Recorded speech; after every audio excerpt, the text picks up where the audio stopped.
नमस्कार विद्यार्थी मित्रांनो,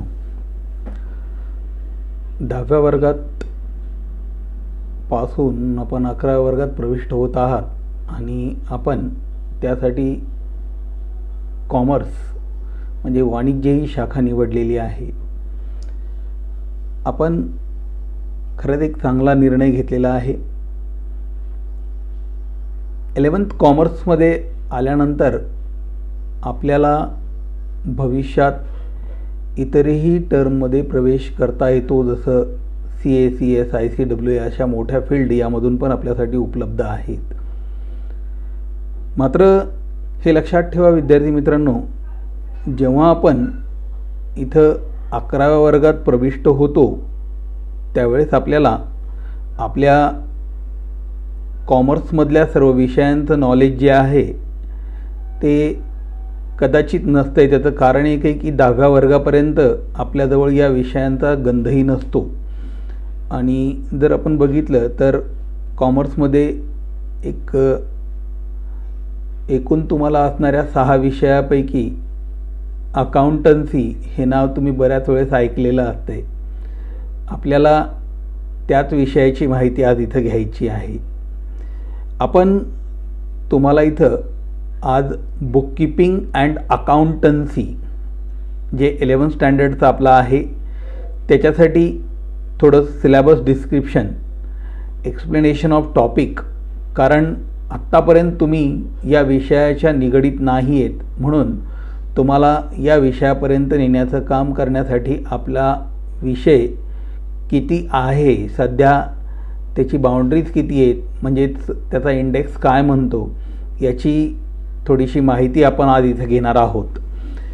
यामध्ये आपल्याजवळ टोटल 10 टॉपिकचा समावेश आहे. त्यामध्ये जर आपण बघितलं तर आपला पहिला टॉपिक आहे introduction to bookkeeping and accountancy. निश्चितच विद्यार्थ्यांनो, सुरुवातीला जेव्हा आपण इथं कुठल्याही सब्जेक्टसाठी प्रविष्ट होतो त्यावेळेस आपल्यासमोर हे असतेच की त्या सब्जेक्टचं नॉलेज आपल्याजवळ आलं पाहिजे.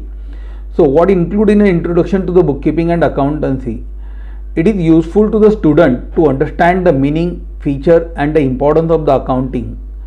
हा टॉपिक जो आहे तो विद्यार्थ्यांना बुककीपिंग आणि अकाउंटन्सीचा अर्थ, त्याचं महत्त्व आणि त्याच्या इतरही सर्व घडामोडी याची माहिती घेण्यासाठी उपयुक्त पडणारा घटक आहे. आता याचप्रमाणे या टॉपिकबद्दल जर आपण बोललं तर काय आहे, student understand the basic accounting concept and the terminologies. With the help of this topic we are going to study about the concept of the accounting, bookkeeping. Also, student can analyze the role and benefit of the bookkeeping, because bookkeeping is the prior stage of accounting and you need to learn it in a full. तुम्हाला ते पूर्णपणे माहीत झालं पाहिजे. Bookkeeping म्हणजे ज्याला मराठीत पुस्तकपालन म्हणतो त्याची माहिती व्हावी या उद्देशाने आपल्याला हा पूर्णपणे बघावा लागेल topic. Student will be able to know the latest accounting standard. याच टॉपिकमध्ये आपल्याला रिसेंटली अकाउंटिंग स्टँडर्ड जे आहेत ते काय, कशा पद्धतीने आहेत बघा विद्यार्थ्यांनो. आत्ता फक्त आपण सिलेबस डिस्क्रिप्ट करत आहोत, पण याच्यानंतरच्या पुढच्या भागात जेव्हा आपण बघूत त्यावेळेस आपण एक एक टॉपिकमधल्या प्रत्येक मुद्द्याला व्यवस्थितप्रमाणे बघूत आणि जेव्हा हे सुरुवात होईल तेव्हा निश्चितच तुम्ही याचा अनुभव घेताल आणि त्याच्या संदर्भात तुमच्या असणाऱ्या क्वेरीजसुद्धा आपण याच्या माध्यमाने सोडवणार आहोत. नाव इथं आपला सेकंड टॉपिक जो आहे तो meaning and fundamental of double entry bookkeeping. Double entry bookkeeping principle जे आहेत त्याची पूर्ण माहिती या टॉपिकमधून आपल्याला मिळणार आहे. Also student are able to classify the account, types of account, all type of the things relating to the classification and the types of account is available in this topic. या धड्यामध्ये तुमच्यासाठी सगळं उपलब्ध असेल. Student are able to apply golden rules to prepare the classification of table. आता बघा, accountancy, bookkeeping ही जी संकल्पना आहे ती लिहिता येणं म्हणजे हे काही जनरल वर्किंग नाही आहे. मग याच्यामध्ये काही त्याचे नियम जे दिलेले आहेत त्या नियमांना इथं गोल्डन रूल म्हणून ओळखल्या जाते आणि जे गोल्डन रूल्स आपण इथं बघणार आहोत त्याची माहिती तुम्हाला याच्यावरून मिळणार आहे. विद्यार्थ्यांना तुम्हाला या मुद्द्याला फार चांगल्या पद्धतीने लक्षात घ्यावं लागेल, कारण याच्यावरच आपल्या अकाउंटन्सीचा बराचसा भाग डिपेंड करणार आहे. त्याच्यानंतर आहे student can prepare a statement of analysis of transaction and the accounting equation system.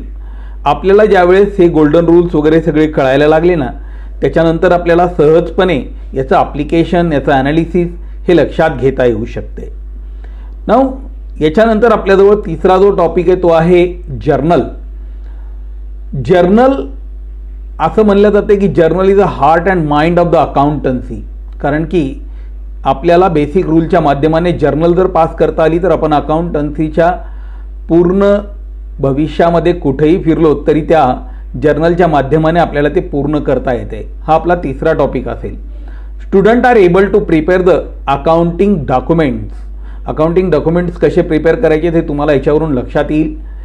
परत student can get the ability to analyse the effect of each transaction. प्रत्येक ट्रान्झॅक्शनची पात्रता, प्रत्येक ट्रान्झॅक्शनला कसं नोंदवायचं आहे ही क्षमता आपल्यामध्ये तयार होईल.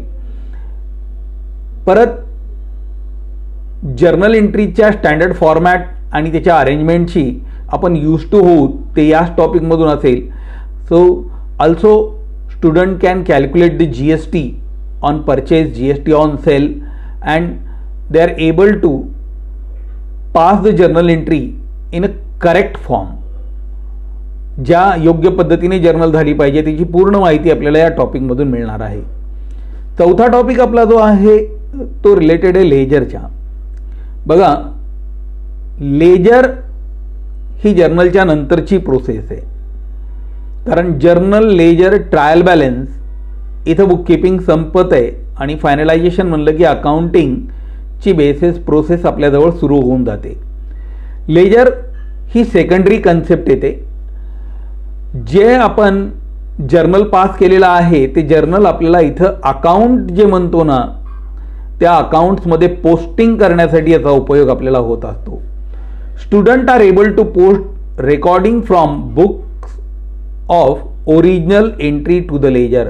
ओरिजिनल एंट्रीच्या माध्यमाने लेजरमध्ये त्याची नोंद करण्यासाठी आपल्याला लेजर उपयोगात पडणार आहे. Student learn the balance of the various ledger account, also able to prepare the trial balance. With the help of the ledger आपल्याला इथं रेकॉर्डिंग करता येते, पोस्टिंग करता येते, कास्टिंग करता येते. त्याच्या बॅलन्सेसच्या माध्यमाने आपल्याला ट्रायल बॅलन्स तयार करता येते. बघा विद्यार्थ्यांनो, तुमच्यासाठी जरी का इथं नवीन असेल ना तरी आपल्याला ही माहिती इथं लक्षात ठेवायची आहे की आपल्याजवळ येणारे फक्त हे टॉपिक्स आहेत जे तुमच्या सिलेबसमध्ये इन्क्लूड असतील. याचं एक्सप्लेनेशन जसं आपण शिकत जाऊ त्याप्रमाणे तुम्हाला मिळत जाईल. त्यानंतर आपला पाचवा टॉपिक आहे सबसिडरी बुक्स. कसं ते प्रत्येक ठिकाणी जर्नल पास करणं तर पॉसिबल होत नाही. मग काही जर ट्रान्झॅक्शन जास्त प्रमाणात होत असतील, मीन्स बल्की ट्रान्झॅक्शन ज्याला आम्ही म्हणतो, त्या ट्रान्झॅक्शनसाठी आम्ही इथं या सबसिडरी बुक्सचा उपयोग करत असतो. सो या टॉपिकमध्ये काय meaning, need of subsidiary books, actual recording of the transaction in a special journal, classification of the cash credit transaction, different type of the cash book, accounting treatment for bookkeeping transaction and contra entries, and various type of the subsidiary books are available to learn here. So हा topic जो आहे हा subsidiary बुक्ससाठी म्हणजे उपपुस्तकं जी आपल्याला निर्माण करायची त्याचा संबंध या ठिकाणी येतो. सहावा टॉपिक आहे आपला bank reconciliation statement. Exactly different बँकिंगचे डॉक्युमेंट्स जे आपले असतात त्याची माहिती आपल्याला या ठिकाणाहून मिळवता येईल. परत कॅशबुक आणि पासबुकमध्ये काय डिफरन्स आहे याची माहिती आपल्याला इथं घेता येऊ शकते. परत कॅशबुक आणि पासबुक जे आहे त्याच्या डिफरन्शिएटचं रिझन काय आहे ते आपल्याला याच्यातून फाइंड करता येईल. देन त्याच्या बॅलन्सिंगमध्ये फरक का पडतो हे जाणून घेता येईल. आणि इथं बँक रिकन्सिलिएशन स्टेटमेंट तुम्हाला कसं प्रिपेअर करायचं आहे याचं नॉलेज आपल्यासमोर येईल. त्यानंतर आपला 7वा टॉपिक आहे डेप्रिसिएशन. डिप्रिसिएशन ही कन्सेप्ट काय आहे, त्याच्या मेथड्स कोणत्या कोणत्या आहेत आणि त्याचं महत्त्व काय. Concept, method and importance of depreciation. Difference between the fix asset and the current asset. Fix asset आणि करंट असेटमधला फरक काय आहे. Amount of depreciation to the different fix asset. विभिन्न प्रकारच्या फिक्स असेटचं डिप्रिसिएशन कॅल्क्युलेशन करताना कुठली तत्व वापरावी लागतात त्याचा घटक. Depreciation by straight line method and written down value method. ज्या आपल्याला स्टडीला आहेत त्या मेथडचा भाग आपल्याला इथे एक्सप्लेन करायला मिळेल. त्यानंतर आहे रेक्टिफिकेशन ऑफ एरर्स. हा आपला 8वा टॉपिक आहे. असं म्हणतो ना आपण, मनुष्य हा चुकीचा पुतळा आहे. म्हणजेच असं नाही की आपण सगळे रूल शिकल्यामुळं आपल्याला सगळंच काही यायला लागेल, परंतु काही ठिकाणी आपल्या चुका होतात. मग या ज्या चुका आहेत त्या दुरुस्त करण्यासाठी आपल्याला या टॉपिकचा उपयोग पडतो. बघा मित्रांनो, चूक दुरुस्त करायची म्हणजे आपण काय करतो, खडाखोड करतो. इथं ते ॲप्लिकेशन नाही आहे. व्हाईटनर लावणं, खडाखोड करणं हे नाही. अकाउंट बुक इव्हिडन्स असतात. म्हणून काय आहे, आपल्याला रेक्टिफिकेशन ऑफ एररमध्ये चुकांची दुरुस्ती या नात्याने या टॉपिकला शिकायचं आहे. एरर, रेक्टिफिकेशन ऑफ एरर काय आहे, त्याचा अर्थ काय, एररचे टाईप किती आहेत, त्याचे एक्झाम्पल्स आपल्याला इथं बघावे लागतील. परत इथं एरर कसा डिटेक्ट केला पाहिजे, कसा माहीत झाला पाहिजे, देन माहीत झाल्यानंतर ती चूक आपल्याला रेक्टिफाय म्हणजे दुरुस्त करता आले पाहिजे. म्हणून detection of the error and rectification of the error. Meaning and need of the suspense account. Suspense अकाउंटची गरज काय आहे आणि सस्पेन्स अकाउंट कशा पद्धतीने प्रिपेअर करायचं आहे, हे आपल्याजवळ असणाऱ्या 8 टॉपिकबद्दल झालं. बघा, आपल्याजवळ 9वा जो टॉपिक आहे, जिथून आपण पाहू शकतो की हे आपल्याला अकाउंटशी जोडल्या जाणारा घटक असेल. Final account of the proprietary concern. आपल्याजवळ आपल्याला डबल एंट्री प्रिन्सिपल शिकत असताना आपल्याजवळ असणाऱ्या मेथड्स त्या लक्षात घेता येतील. सिंगल एंट्री, डबल एंट्री काय आहे, परत या ठिकाणी आपल्या मेथड कशा पार्टिशन होतात, त्याप्रमाणे आपल्याजवळ कंपनी काय असते, पार्टनरशिप काय असते, सोल प्रोप्रायटरशिप काय असते याची माहिती मिळेल. तर इथं प्रोप्रायटरशिप जे आहे, प्रोप्रायटरी कन्सर्नचं final account at the end of accounting period तयार केल्या जात आहे. मग त्याचा अर्थ, meaning, objective and importance of final account. याचं महत्त्व काय, त्याचा अर्थ काय, त्याचा उद्देश काय, हे सर्व फायनल अकाउंटच्या या टॉपिकमधून आपल्याला पाहायला मिळेल. परत इथं to understand the effect of adjustment. ॲडजस्टमेंटचा इफेक्ट माहीत करून घेण्यासाठी ॲडजस्टमेंट काय असतात, कशा पद्धतीने असतात. परत trading account, profit and loss account, balance sheet हे प्रिपेअर करण्याची स्किल आपल्याला याच्यामधून प्राप्त होणार आहे. देन आपला 10वा आणि शेवटचा जो टॉपिक आहे तो असेल सिंगल एंट्री सिस्टीम. बघा, नावातच आहे सिंगल एंट्री सिस्टीम. याच्यात आपल्याला सुरुवातीला त्याचं meaning, importance of single entry system लक्षात घ्यायचं आहे. सिंगल एंट्री आणि डबल एंट्रीमधला फरक लक्षात घ्यायचा आहे.